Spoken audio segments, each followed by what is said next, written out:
Welcome to the Greg Struss Show. I'm Greg Struss, coming to you almost live and direct here from Soundstage 688 North in the west side of Chicago, here at Cable Television City. And I'm grateful to have you tuning in tonight.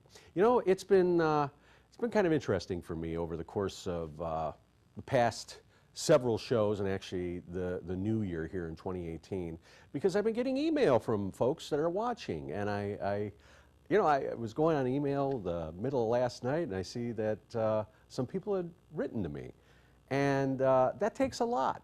You know, it takes a lot to sit down and write someone. Now, I'm fans with people on, you know, national shows that I have never sat down and wrote a letter to. So now I have the motivation to sit down and write some of the folks that I tune into as well. And I thank you for joining us and for taking time to drop me a line to let me know that you enjoy what is being discussed on the program. And I will respond to you in a timely fashion, as they say.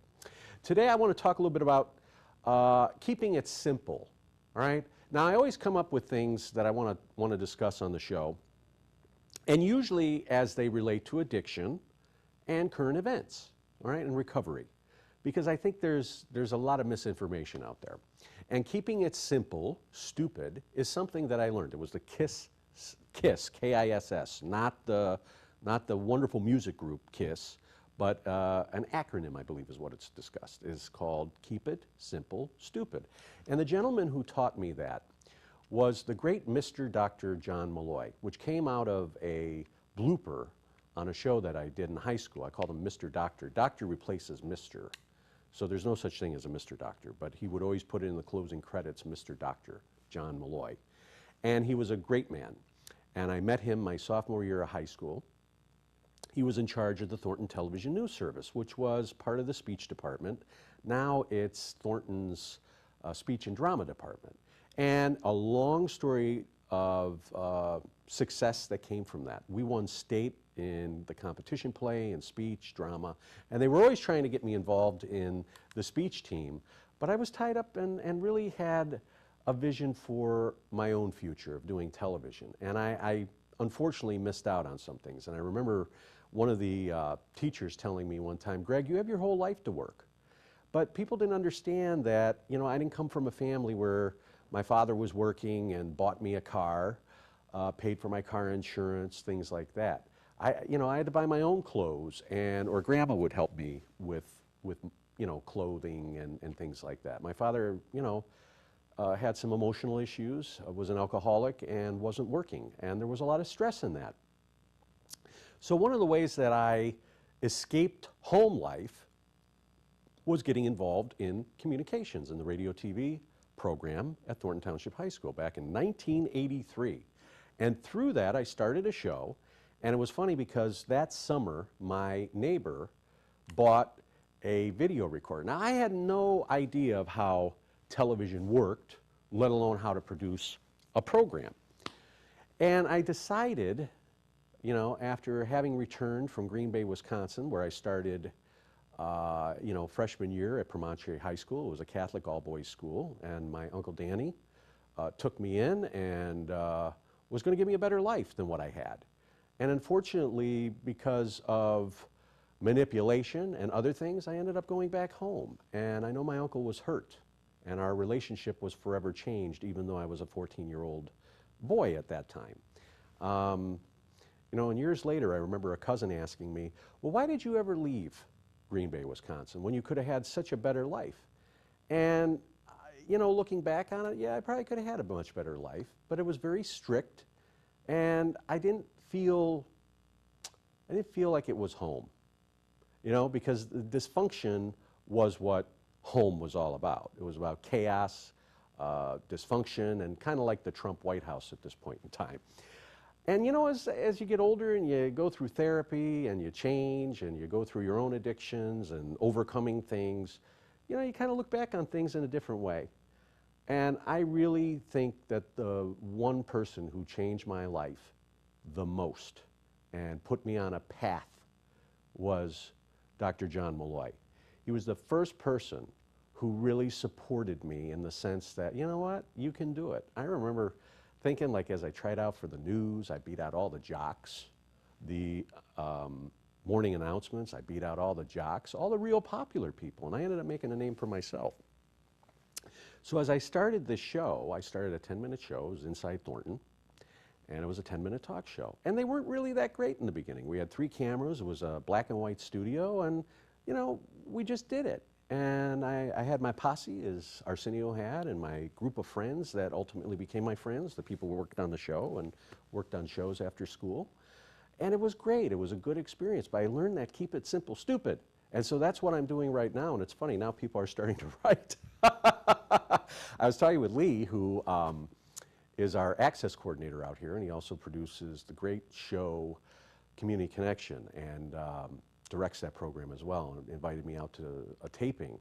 And we were talking about all of this, and it just was, you know, it makes me think about the gratitude that I feel to be able to walk in and still, you know, doing a show. And many have asked, well, why aren't you doing more? And, you know, it's a good question, because I probably have more experience and skill on the air than a lot of the people that are on the air right now. And that's not being full of it, okay? That's not being full of it. I'm speaking from truth. I probably have produced and hosted over 450 shows over the course of 4 or 5, you know, 4 decades, right? So 80s, 90s, 2000s, 2000 teens, so 4 decades, really. And I don't know, am I further along? Personally, absolutely. And so these are things that I want to, you know, that I want to do. I want to take this to a greater platform. But in the meantime, I'm going to keep it simple, stupid. And I think that's a good acronym for life. So we're going to talk a little bit about keeping it simple tonight. I also want to talk about Stephanie Trussell, who's over on 89, I think 89.9 is WLS, the big 89 AM. And she's on Saturdays from 1 to 3. She's a local personality. She's a mother. She's running, you know, she runs every week. And she's very involved in the conservative side of politics. And she's African American, and I think she's so refreshing and speaks real talk. And I think what's very important in life, as we go through the day listening to the news and everything else, is starting to become more self-aware and separating fact from fiction, all right? Let's talk about it on a personal level, fact from fiction. If people are acting a certain way and I'm affected by it, but yet I choose not to look at it, there's a certain amount of denial because there's pain and acceptance of saying, look, I'm being taken advantage of, or look, there's no respect in this relationship, but because it's mom, because it's dad, sister, brother, wife, husband, whomever, boyfriend, girlfriend, that, you know, I can't think a certain way, even though the behavior is telling me something different. And self-awareness is really what recovery is. And when we recover from certain things in our life. When I talk about recovery as a counselor, I talk about addiction, all right? There's a lot of addiction right now. I think there's addiction in the media. There's addiction for hate and an addiction for, you know, if I don't like what you're saying, I'm going to denigrate you. I'm going to degrade you because there's something wrong with you because you don't agree with me. And what I know you know, I know more than you. I'm not saying that I know more than you. I'm saying that in a circle, they know more than me. Because why? They're outnumbered. I'm only one. But I don't buy that. I really don't. And I've talked about it on the show that I still have my own freedom of choice, freedom of opinion. I have my own opinion. I'm my own man. I'm my own person. And regardless if I'm white, a male who's 50 years old now, doesn't really matter. What I have to say is no less than what anyone else has to say. And I think that's what Stephanie Trussell hits all the time. What are we accepting? And when we take a look, at race, I was having this conversation. I find it intriguing how people will always say, well, this was the first Latino, or this was the first black to ever do this. But if I were to say this was the first Caucasian American who crossed the English Channel and did the great time, it's like you're being racist because you're calling it race. So here's where I'm coming at with all the messaging and everything about race. When someone, like Kanye West, Kanye's come out that he's conservative, okay, and now people are trying to, and that he promotes President Trump. And he made a comment several weeks ago about how slavery, living in slavery in an enslaved mind, is like living in the past. It happened 400 years ago. This is what he's saying. But the media and others twisted it to make it sound like he said that slavery was a choice. He never said that slavery itself, as the concept that occurred back in the day, was a choice. It was not a choice.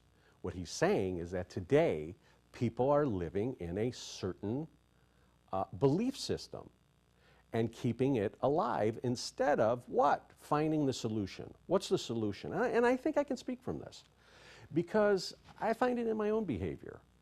When I haven't been around people in a while, I feel kind of guarded. I feel uncomfortable. I feel a little agitated. Even though I'm a man of the people, when I'm in a social setting, which isn't very often anymore, because I kind of removed myself from that, for those feelings, of course, I think, like, how does my behavior play into how people treat me? In the sense that if I'm standoffish on a certain level, feeling uncomfortable, chances are quite likely it's fair to say that other people are going to feel standoffish. And it's a reflection of what? Me and how I'm feeling. It's nothing personal, it's just I feel a certain way. And I wish I could overcome some of those things. And the way you overcome those things, obviously, is putting yourself, in it. So what I constantly hear about the race, and I'm sorry, if you're going to hold me to a certain standard, then I think it's fair for me to hold you to a certain standard. And regardless of race, religion, gender, etc., just because I'm a white male doesn't mean that I don't matter, doesn't mean that I don't have feelings, and it doesn't mean that I've been privileged my whole life. What it means is that I'm a man, I've grown up in society with different people like everybody else, and I don't think that I need to be compared to others. However, I do understand that, well, this white guy, he treated me like this, and da-da-da-da-da. Instead of saying, you know what, and really bringing it back to me, I wonder what I did to make that person treat me that way or act that way towards me. And let's face it, I see it, I do.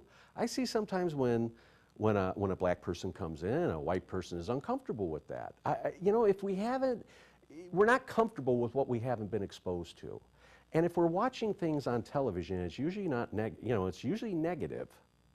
What is really, it seems like it's a self-fulfilling prophecy on a certain level, that, how am I acting? How is race playing into this? All right, I'll give you an example. Joyce Reid, she's black, she's on MSNBC. She made comments about gay people 10 or 12 years ago on a blog and then denied that she even did it. And she kept her job. Now, I'm not calling for anybody to lose their job, but if I made those comments and I was on MSNBC and I was caught in a lie, they'd fire me, but not Joy Reid. Why? And that's where the double standard comes. If I want inclusion, okay, I want to be included, and I want to be treated equally, then I'm sorry, I got to take equal responsibility for my actions. And if someone else is going to be fired, then chances are I'm going to fall on the sword too, if I truly believe in equality. And I don't think that's what's going on here. I think there's a lot of manipulation. I think there's a lot of control in the messaging. Reverend Sharpton didn't make a name for himself being a nice guy and being open-minded about race. He made a name for himself by feeding into a certain dialogue or message. And I don't buy that. I really don't. And I don't think this is a black or white thing.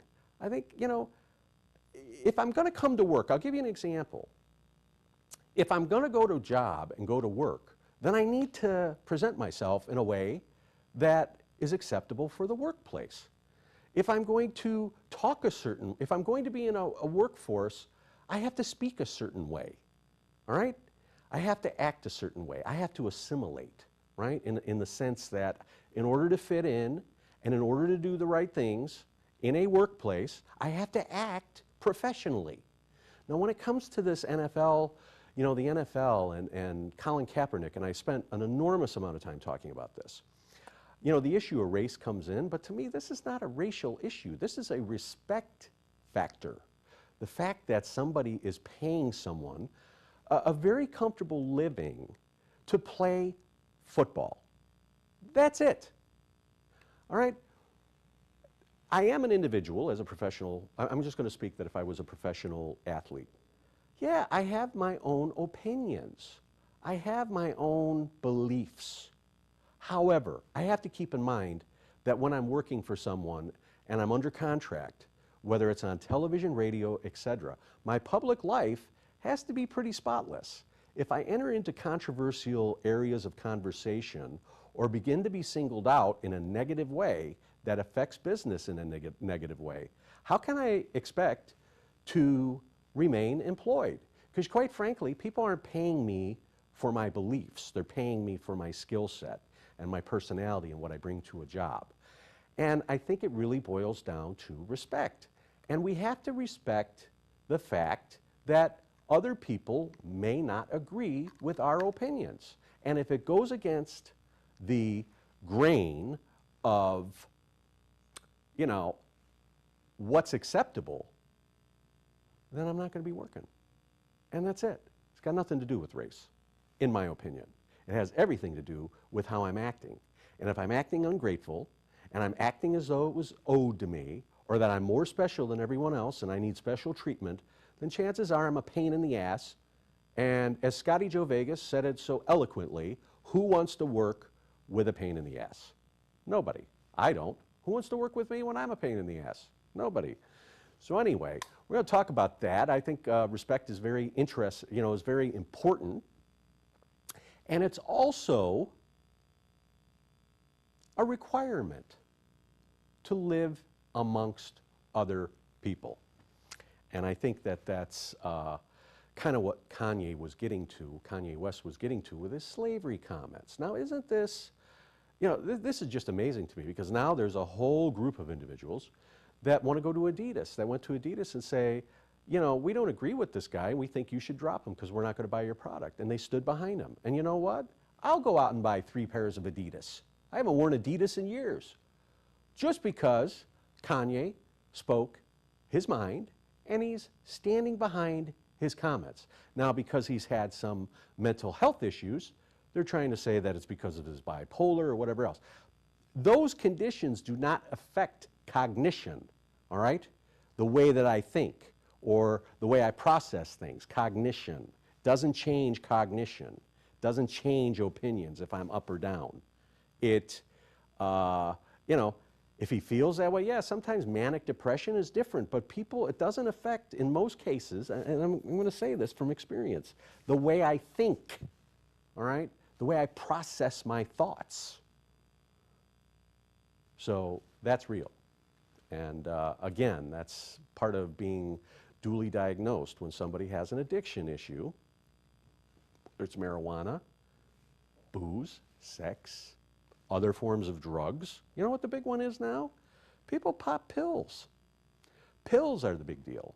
Because you know what? Pills make the problems go away. Pills don't do anything. None of this does anything until I get down to the causes and conditions of what's causing the unrest in my life. And really, all the things that are going on in politics right now are based on what?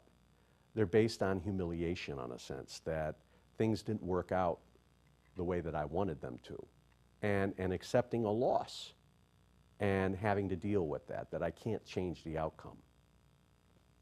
And changing the outcome is something I think I'd love to do. I wish I could go back 20 years when my show ended in Michigan and done things differently after that. But I can't. You know, I can't go back to that. I can think about it sometimes, and I've thought about it a lot. And it's probably one of the reasons why I stayed away from pursuing avenues, because I felt like, oh my God, I failed. And really, I didn't, you know, I don't know if I really failed. Yeah, I failed at that point. It wasn't meant to be.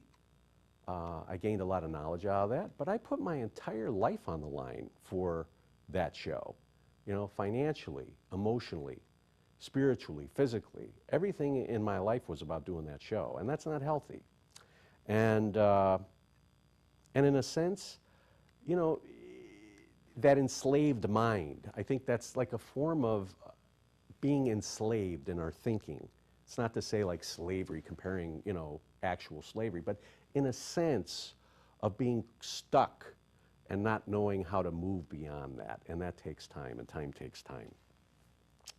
So self-awareness requires deciphering fact from fiction. Now, one of the funny things right now, and it's not really funny, but the Democrats are talking about why Nancy Pelosi is not behind impeaching President Trump. And I'm lost in all of this because quite frankly, I don't know what the president has done in office that requires him to be impeached, other than people don't like him. And that it's been nothing but defense coming out of the White House instead of diplomacy with the media. And I think the messaging right now is kind of messed up. You know, the fact that people are leaking and how to deal with a leaker, all right? Not someone that's leaking, if you know what I mean, and making a mess, but making a figurative mess in that revealing private information, sensitive information to the public. And it's disrespectful. And it talks a lot, but it further, like these leaks that are going on, in my opinion, are kind of like rap music that are talking about bitches and hoes. It reinforces a way in which a part of society believes or thinks, all right?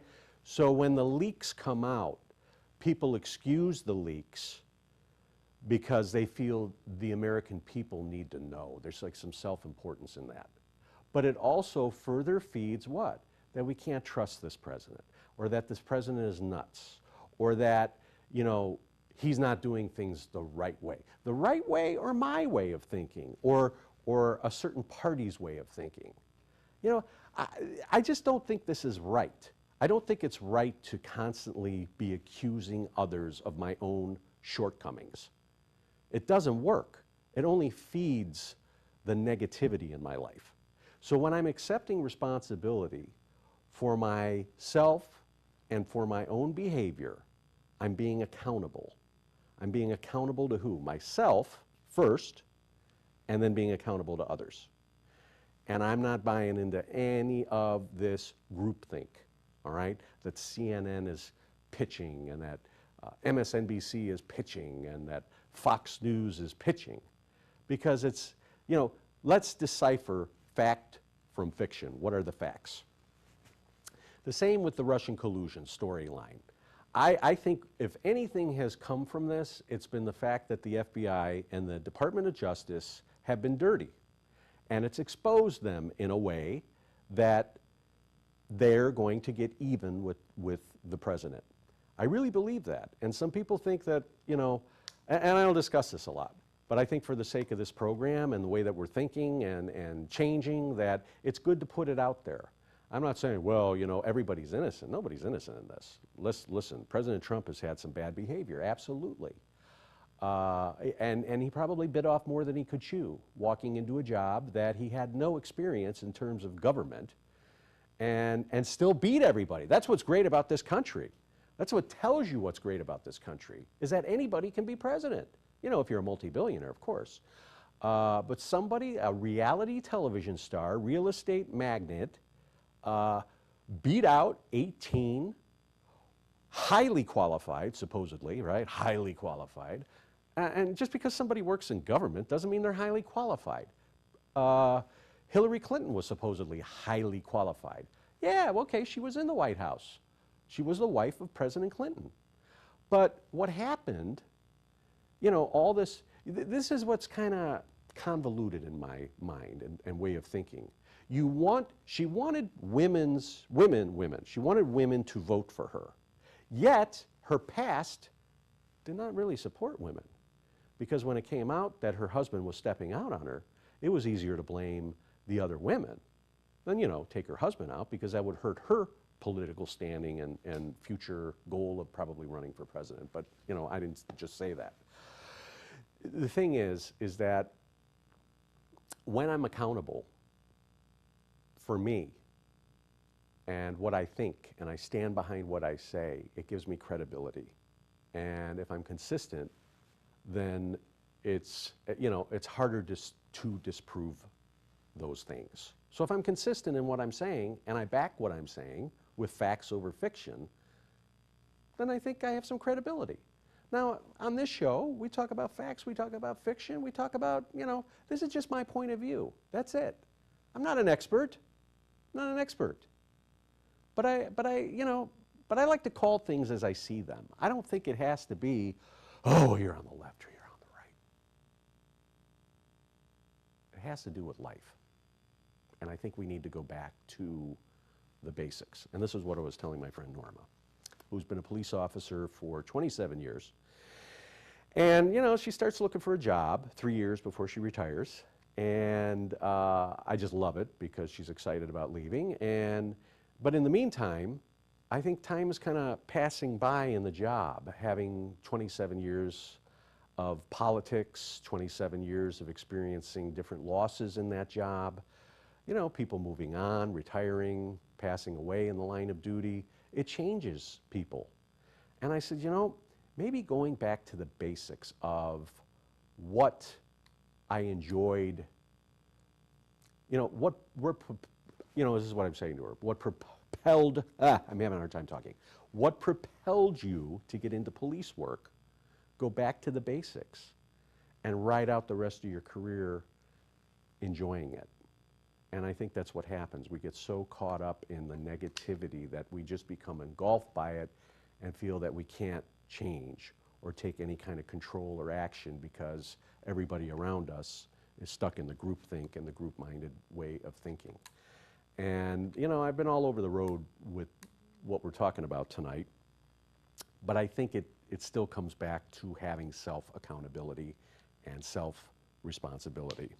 And I think that that's really what's important. And, you know, I don't think it's a good idea that when people are in a private meeting discussing sensitive information on national security, etc., and then all of a sudden they're leaking things such as a comment that was made about John McCain, that he's going to die anyway, and then having to apologize for that. I really don't know, you know, I don't know if the White House really handled that appropriately, because once it got out that someone made a comment, well, he's dying anyway, so it really doesn't matter. Yeah, it was kind of cold and curt. It was a private conversation, was discussed in a sensitive meeting, and somebody leaked those details for whatever reason it was, you know, it's just to show what a horrible man and horrible administration this, you know, presidency is. And do they have a responsibility to apologize for those comments? I think the better person would, and saying, look, this was a private conversation. We were discussing some important matters, and somebody made an off-the-cuff comment that was leaked or that was told. It really didn't come out like that. Or it was, we don't agree with that. It was someone's opinion at that time. And now people expect someone to be fired over that. But yet Joy Reid's not fired. Joy Reid wasn't fired. She wasn't fired for making a comment about gay people that was negative and that was on a blog in public. So this guy made a comment about a senator who's, you know, very ill right now. And it was in poor taste, and it was unnecessary. And in a business setting, it was inappropriate. However, should that person be fired for that comment that wasn't meant for a public audience? I don't know. Anyway, I don't know if I tried to make some good points tonight. I've lost some time. You can reach us at The Greg Struss Show, at gstrussman at gmail.com. And of course, you can watch us on youtube.com with the search words The Greg Struss Show. And I enjoy hearing from you. And, you know, sometimes I'm going to talk for the 29 and a half minutes because I got something to say. And sometimes I won't.